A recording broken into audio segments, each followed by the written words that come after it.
3 years of carnage in Ukraine have brought up the spirit of peace and cooperation in Russians. In 3 years, the desires for the greatness of world hegemony and the red flag of the Reichstag have evaporated. Now Russians want peace and Coca-Cola. The black soda known to everyone probably could not be replaced somehow. I'm not right, but I miss it. Well, Coca-Cola is definitely tastier than what we drank for 3 years. The phrase can be repeated completely changed its meaning. Now it is not a threat, but Malba to return to foreign brands. The average Russian no longer wants Odessa to be captured. He wants a burger at McDonald's and underwear from Calvin Klein. He misses European cars, because now the market is flooded with Chinese. Their quality is not very good. Also, the price is inflated, higher than the Europeans we had. Well, I think a woman probably misses clothes and cosmetics of a good brand more. Well, and first of all, pharmaceuticals. That is, it is not quite import substitution that is capable of, how to say, replacing foreign goods. With Trump coming to power, his bows to Moscow, even the most rabid vatniks crossed their fingers and began to drool for the return of normal life. They don't need to feed on anything today. You don't need them in NATO. Get out of NATO, and then you will see how America will revive its economy, and you will be the leader. I am telling you as an economist, take note.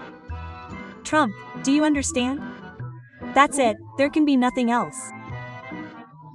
You are a real businessman.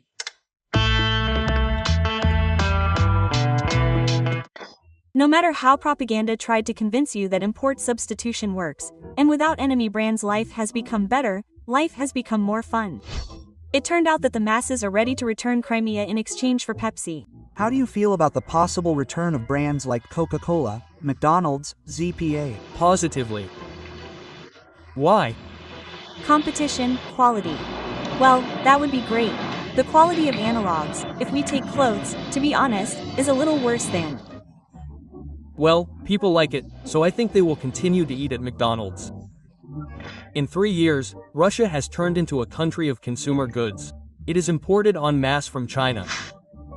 But, despite the disgusting quality, its prices are not inferior to global brands, because there is no competition. There will be interesting competition between our Russian brands and foreign ones. I positively assess the return of not only American brands, but also European ones, because I have worked in a foreign company all my life. And I understand that this is a certain corporate culture that we lack. What is produced in Russia is often even worse in quality than Chinese. The level of goods is so low that even war criminals lose their nerve. Ask people about the quality of gazelles. What quality has become? What quality has become boozy now? What quality? What are you addressing now? Address the one who produces your oligarchs, which means so. Oligarchs who are engaged in the production of loaves of bread. Here are shavings in your boxes. You manage to assemble these cars so that you have all the gaskets that are expected, a collar to choose from. Do not finish the car. When your dealers sell the car, they say, immediately drive it in for repairs, overhaul it. Russians no longer shout that America is an enemy, and give flight missions to Washington. At the decision-making center. Now Russians have a new idol, before whom they are ready to jump on their hind legs and wave their tails. Trump is happily awaited in Russia, as a savior. We are waiting for such a good event. The end of the negotiations will begin. I want everything to improve. We need him to come and everything to be completed. Everything should be restored and there will be peace. As Zaranovsky said, everything will end in 2025. Well, let him come. I have a good relationship. I just see the mood now, that things are moving towards peace, and that's good. The trend of wagging his tail in front of Trump was started by the Kremlin boy in his underwear himself. He is ready to give Uncle Donald all Russian resources, if only he would pat him on the head, lift the sanctions and allow foreign companies to return to Russia. By the way, we would be ready to offer this to our American partners, and when I say partners, I mean not only administrative and government structures, but also companies. If they showed interest in working together. Without lifting sanctions and foreign investment, the Russian economy is kaput. Now it is in agony and convulsions. According to Kremlin experts, the level of production in the swamps has fallen in almost all industries. Mining, woodworking, electricity generation, production of building materials and household goods. Even the foundation of the Russian economy is falling into the abyss. Oil production. The inflation situation is extremely dangerous. It is high, it is accelerating, and it is unclear how to stop it. Yes, for 2 years the central bank has been trying to fight it, raising the key rate, raising it to 21%. And, in general, it is no longer possible to raise it. There is enormous, fierce resistance, both from Russian industry and from government officials. This means that, in general, a kind of stoppage, a dead end, has occurred in the management of the Russian economy. The rate cannot be raised, but inflation is growing. In Russia, there is a total rise in prices, especially for essential products, potatoes, chicken and eggs. Who would have thought that the egg deficit would bring together the American and Russian presidents?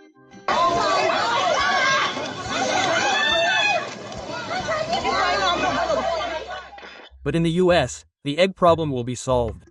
But in Russia, the further, the worse it will get. Putinomics is collapsing, and all of Russia will be buried under its rubble. Now I wish I could do some more. Now Putin could. Against the backdrop of all this data, what has finally happened? A sharp slowdown in the economy, industry, a sharp reduction in budgetary opportunities, high inflation.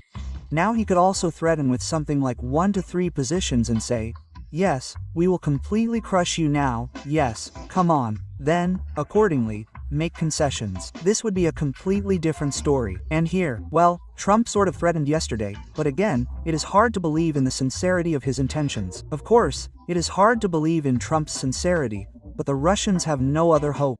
And given the fall in oil prices, they will have to tighten their belts all the way to the spine. Against the backdrop of concerns about the global economy, oil has been getting cheaper all week. The price of the Brent has fallen below $69 for the first time in 6 months. This is alarming news for the Russian budget. And to this we must add that Russia's income from taxes on oil sales is already falling. In February, they fell by almost a quarter year-on-year. This was read by the Bloomberg agency based on data from the Russian Ministry of Finance. Moscow really needs a break to heal its wounds and whittle up new orcs. Each new day of war buries Moscow deeper into obscurity, both literally and figuratively. The very first thing you walk out of the entrance is really along the S to work in the morning. That's it. And we always had a board lying near where we sit on the bench. So we went out, took a board and put it in the entrance so that we could walk. On Friday, Saturday, Sunday we walked exclusively along because our management did nothing. No cars, no, workers. Wait for Monday. In 1 day of war, Moscow spends an average of $1 billion and 1,000 soldiers. With such expenses, you can't even get to world greatness on a donkey. The overstrain and exhaustion of Russian forces is also confirmed by Ukrainian intelligence. What are the signs that they need to recuperate? Do you see? Listen, that's an interesting question. What do you mean? What signs? When you ask the head of intelligence, all the signs are there. Absolutely everything. Starting with the fact that they have reached the maximum of their production. Everything. It is impossible to produce more than they already produce. We need a pause. A day of war for the Russian Federation costs just under $1 billion. Do you understand how much money that is? 41% of the official budget. And then Trump gives Muscovy hope. In Washington, they even started talking about easing sanctions and a real interest in sawing up Russia's natural resources. Russians were so inspired by this that social networks were filled with videos and posts dreaming of the return of those very foreign brands. You noticed how talk began about the return of Western brands? It seems that hope is in the air. And are you waiting for the return of foreign companies? Against the backdrop of negotiations between the US and Russia, a possible easing of sanctions, foreign companies are thinking about ways to return. Propaganda can argue as much as it wants that this is not important for Russians. quality and comfort for pampered Europeans. And Russians are only concerned with the libido of the Kremlin geostrategist and how missiles with Armata furrow American airspace. But this is not so. Sooner or later, the refrigerator and the hanger will still defeat the TV and the Vyatka automatic washing machine. Even the queen of the underworld cannot be happy in the Russian mirror paradise. And until 2014, I dressed exclusively in brands. Let's not talk about what stores there were in Donetsk, but then in 2014, due to the events, they all left. So, at least I know how much it all costs, right? And at least I once had the opportunity to dress while there were stores of the brand here. And you Netabomji, half people, who are you? You will never have anything like this in your life. And then the Kremlin woke up. They realized that as soon as McDonald's opened in Moscow, Russians would throw down their weapons and run to the queue for a hamburger. And no bonds would stop them. This had already happened after the collapse of the Soviet Union and the normalization of relations with the West. There were 4 hours left before the opening. Closer to 6 o'clock in the morning, people began to form a queue, and police officers began to put up a fence. It was just like, I don't know. For me then it was perceived as the arrival of some kind of cosmic, probably some kind of cosmic invasion. Therefore, propaganda actively began to shout that it was impossible to relax, it was necessary to unite around the dwarf leader. And in general, enemies are all around. And always be ready to wind up the party and run into a meat storm. The nation unites only in times of trials, and when there are none, such a collective relaxation can begin, such a feeling that, well, everything is fine, and everyone is for himself. And so we have nothing to thank anyone for, and so on and so forth. This leads to very sad consequences. Often, this, in fact, leads to the collapse of the state. On federal channels, they synchronously stopped licking Trump and again began waving nuclear hazelnuts and developing plans to seize Europe. In fact, everything that is happening indicates that Europe has lost its fear of us. They have now deceived themselves so much with this propaganda. It is time to sow everything with hazelnuts. Just hit, say, under the rain meal factories and that's it. So how can I say it? The Germans will beg for the shame too. Say, comrade workers, German workers, do not come to your work from 7 o'clock until the children, because you have hazelnuts. And at 10 o'clock Neon will be walking. Well, and at 10 o'clock come and collect the remains. Quote, it is obvious that Russian society is exhausted and tormented by the 3-day capture of Kyiv. Obviously, the Russian state is on the verge of complete or partial collapse.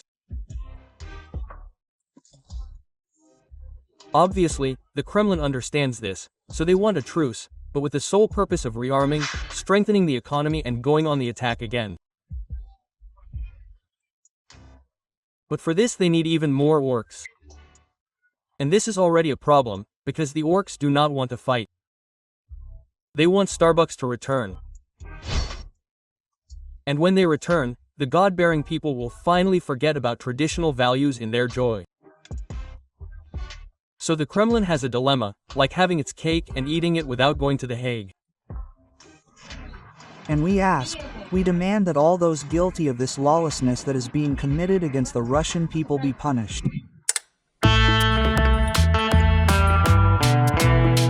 I would like to remind you that this video is created for entertainment purposes and contains elements of satire and irony.